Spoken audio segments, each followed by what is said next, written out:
बिस्मिल्लाहिर्रहमानिर्रहीम। Tenses, future indefinite, जिसे हम सिंपल फ्यूचर टेंस भी कह सकते हैं। सिंपल फ्यूचर बोलो या फ्यूचर इंडेफिनेट बोलो, दोनों का मतलब सेम ही होता है, बस उसका नाम बदल दिया गया है। पहले सिंपल कहा जाता था, अब इंडेफिनेट कहा जाता है। ठीक है, तो ये कोई इशू नहीं है। दूसरा है इसका फॉर्मूला। इसमें क्या होता है सिंपल फ्यूचर में या फ्यूचर इंडेफिनेट में?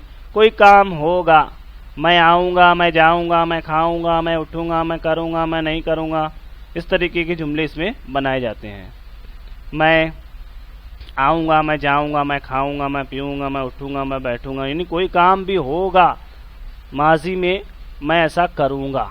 इस तरीके के जुमले बनाने के लिए फ्यूचर इंडेफिनेट का इस्तेमाल किया जाता है। इसके लिए फॉर्मूला लगेगा subject plus will shall.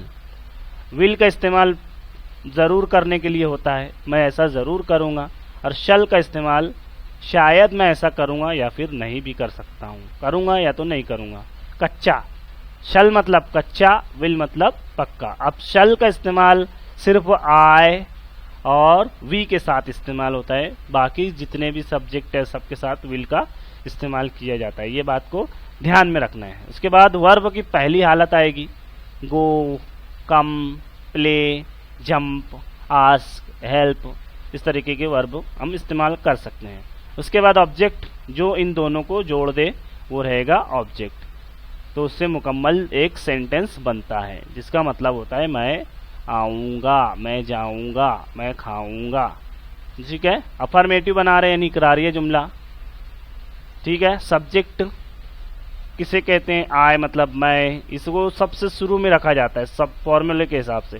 You मतलब तुम या आप, वी मतलब हम या हम लोग, दे मतलब वो या वो लोग, ही मतलब वो लड़का, शी मतलब वो लड़की, इट मतलब ये या वो चीज़, गैर जानदार या फिर जानवर के लिए इट का इस्तेमाल किया जाता है। नेम एनी वन सिंगुलर, कोई भी एक नाम किसी का भी, चाहे वो मर्द का हो, औरत का हो, बच्चे का हो या फिर कोई भी नाम हो, जानवर का भी नाम यहाँ पर इस्तेमाल किया जा सकता है। नेम टू, कोई भी दो नाम, दो से ज़्यादा नाम भी हम इसकी जगह इस्तेमाल कर सकते हैं। एनी वन, कोई एक शख्स, एनीबडी, कोई एक शख्स। देखते हैं जुमले बनाते हैं। आई शैल गो टू स्कूल, इसका मतलब होगा मैं स्कूल जाऊंगा, लेकिन कौन से फॉर्म में? शायद मैं स्कूल जाऊंगा या फिर नहीं भी जाऊंगा। शल लग गया, मतलब पक्का नहीं है कि जाऊंगा। अगर मैं ऐसे बोलूँगा, कहूँगा I will go to school, तो मतलब मैं ज़रूर स्कूल जाऊँगा।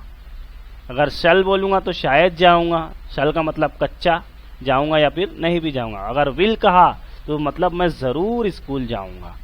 ठीक है, इसके बाद में दूसरा है you will come to my home, तुम मेरे घर आओगे।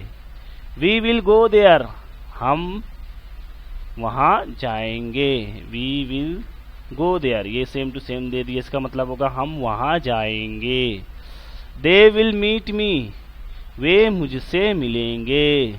ही विल टॉक टू मी, वो लड़का मुझसे बात करेगा। सी विल वॉच यू, वो तुम पर नजर रखेगी या फिर वो तुम्हें देखेगी। It will happen in India, ये भारत में होगा। Ahmed will play cricket tomorrow, Ahmed कल क्रिकेट खेलेगा। Ahmed and Raju will help me, Ahmed और राजू मेरी मदद करेंगे। Anyone will come, anyone will come here, कोई ये भी यहाँ आएगा, कोई यहाँ आएगा। एनीबडी विल गो देयर, कोई भी वहाँ जाएगा। इस तरीके के जुमले इसमें बनाए जाते हैं। जैसे मुझे बोलना है कि मैं स्कूल जाऊँगा, कल मैं स्कूल जाऊँगा, तो मैं कैसे बोलूँगा? I will go to school tomorrow. अब यहाँ टुमारो का इस्तेमाल होगा, टुमारो यानी कल, कल आने वाले कल में मैं स्कूल जाऊँगा।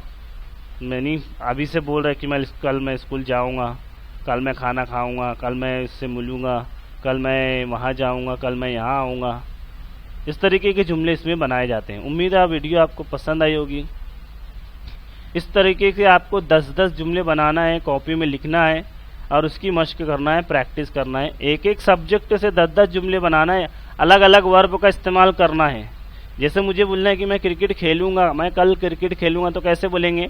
I will play cricket tomorrow, कल मैं क्रिकेट खेलूँगा। ठीक है, चैनल को सब्सक्राइब करें, लाइक करें, कमेंट करें। मिलते हैं अगली वीडियो में।